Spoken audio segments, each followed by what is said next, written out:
रंजना तब भी ब्रश नहीं करती थी। उसे कितनी बार उसके माँ बाप ने डांटा, लेकिन उसका कोई असर उस पर होता ही नहीं था, जिस कारण से उसके दांत पीले पीले हो जाते हैं शादी के बाद। अरे बहू, वैसे तो तुझ में कोई कमी नहीं है, पर तेरे दांत इतने पीले कैसे हैं बेटा? कैसे है मतलब? कोई सर्जरी थोड़ी ना कराई है। वो तो क्या नाम है, ब्रश नहीं करती थी तो पीले हो गए। अब क्या करो, आप कहे तो लाल करवा लूं या फिर काले? यार ये क्या है, क्यों माँ से लड़ रही हो? लड़ रही हूँ? अरे मैं लड़ रही हूँ या ये बोल रही है कि दांत पीले हैं, पीले। अरे तपस्या थोड़ी ना की है इन्हें पीले करने के लिए, बकायदा ब्रश नहीं किया है 20 साल तक, तब जाकर। छी, कैसी बात कर रही हो? ये उस वक्त तो पीले नहीं थे जब हम लोग तुम्हें देखने आए थे। अरे तब साफ करवा लिया होगा डेंटिस्ट के पास जाकर। अब देखो कैसे पीले पीले लग रहे हैं। रंजना सास की तरफ गुस्से से देखती है। फिर शुरू हो गई पीले पीले पीले। अरे पीले तो तब भी थे जब मेरे हाथ का रसगुल्ला उड़ा उड़ा कर खा रही थी और बोल रही थी, लड़की नहीं गुणों का खजाना दे रहे भाई साहब आप। अब वो लोग करते भी तो क्या करते, पीले दांत वाली बहू पल्ले पड़ी थी तो झेलना तो था ही। एक दिन कीर्तन में रंजना गाना गा रही थी। अरे कमला बहन, माँ का द्वार है, यहाँ तो सब शुद्ध होकर आते हैं, फिर अपनी बहू को ब्रश भी नहीं कराती तुम। दूर से पीले पीले दांत भक्ति में बाधा उत्पन्न कर रहे हैं। और कोई 2 साल के बच्चे थोड़ी ना लेकर आई हूँ मैं बहू बनाकर। अच्छी खासी लड़की है, अरे कैसे करवाऊं ब्रश? ये तो उसे खुद करना चाहिए ना। अब माँ बाप तो इसके जैसे तैसे निपटा दिए, ये नहीं सोचा कि सास कैसे संभालेगी। सास बहू को लेकर घर आ जाती है, लेकिन सोच लेती है कि अब इसे लेकर कहीं नहीं जाएगी। अगले रोज बहू कहती है, अरे क्या हो गया, मंदिर नहीं जाना क्या? कीर्तन का वक्त हो रहा है। मेरी मधुर वाणी से कान्हा जी जागते हैं और सोते हैं। आप तो जानती है ना उनकी भक्ति में कितना मन लगता है मेरा। वो क्या है ना, तबीयत ठीक नहीं लग रही है मेरी, आराम करूंगी मैं। तबीयत ठीक नहीं लग रही?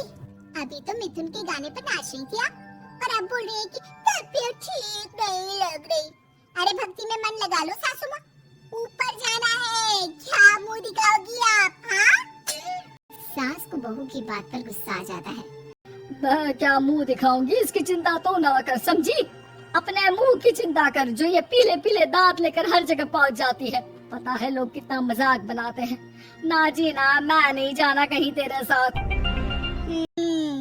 तो ये बात है, कोई ना, मत जाओ, मैं अपने कमरे में ही बैठकर भक्ति कर लूंगी।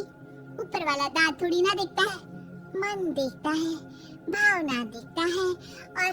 और बस बस, तू सब कुछ दिखा, बस ये सफेद चमकदार दांत ना दिखाना किसी को, है? जा यहाँ से। बहू को सास की बात का कोई फर्क नहीं पड़ता, वो तो जैसी थी वैसी ही रह जाती है। सुबह नहाकर किचन में खाना बनाना, फिर खाना खाना, कीर्तन भजन करना और सो जाना। एक दिन, माँ जी मैं सहेली के घर जा रही हूँ, शाम को लेट आऊंगी। हाँ तो जाना, मैंने कौन सा तेरी आरती करनी है घर पर बैठकर। रंजना सहेली के घर जाती है, जहाँ वो पार्टी में जाने की तैयारी कर रही होती है। अरे शिखा, कहाँ जाने की तैयारी कर रही है? मैं गलत वक्त पर आ गई क्या? अरे नहीं यार, उल्टा सही वक्त पर आई है। मैंने ये साड़ी और ज्वेलरी निकाली है यार, शाम को इनके ऑफिस की एक पार्टी में जाना है। बताना कैसा लग रहा है ये सब? नहीं यार, इस ड्रेस के साथ तो वो वाली ज्वेलरी अच्छी लगेगी। हाँ सही बोल रही है, मैंने ध्यान ही नहीं दिया। वैसे तो हमेशा से मस्त फैशन सेंस रखती है, तो बड़ा जाती होगी ना पति के साथ पार्टी में। रंजना कुछ नहीं बोलती, बस सोचती है कि यार काश ये बात सही हो जाती, पर मैं क्यों नहीं जाती पार्टी में? क्या इन लोगों की कोई पार्टी होती नहीं होगी? रंजना घर आती है और रात में पति से संपर्क करती है। एक बात बताइए, आप मुझे किसी पार्टी में क्यों नहीं ले जाते? क्या आपके यहाँ ऑफिस में पार्टी नहीं होती? पति बेचारा क्या कहता कि दांत पीले हैं तुम्हारे इसलिए। अरे कोई पार्टी होती नहीं हम लोगों के ऑफिस में, तो कहाँ से लेकर जाऊं? मार्केट, मॉल, कहीं वीकेंड घूमना, कहीं तो यार सारे हफ्ते में एक छुट्टी मिलती है, तो सोचता हूँ कि आराम ही कर लूं। क्यों? रंजना मन मार के रह जाती है। पहले कभी सास के साथ मंदिर जाया करती थी, लेकिन वो भी सास ने ले जाना बंद कर दिया। घर बैठी बैठी रंजना बोर हो जाती है। तभी उसे आइडिया आता है और वो मायके जाने का सोचती है। सासू माँ, 2 दिनों के लिए मम्मी के घर जा रही हूँ। अच्छा अच्छा ठीक है, आराम से जा। और हाँ, माँ से कुछ अच्छी आदत सीख कर आना कि कैसे शरीर के हर भाग की तरह दांतों की सफाई भी जरूरी होती है, समझी?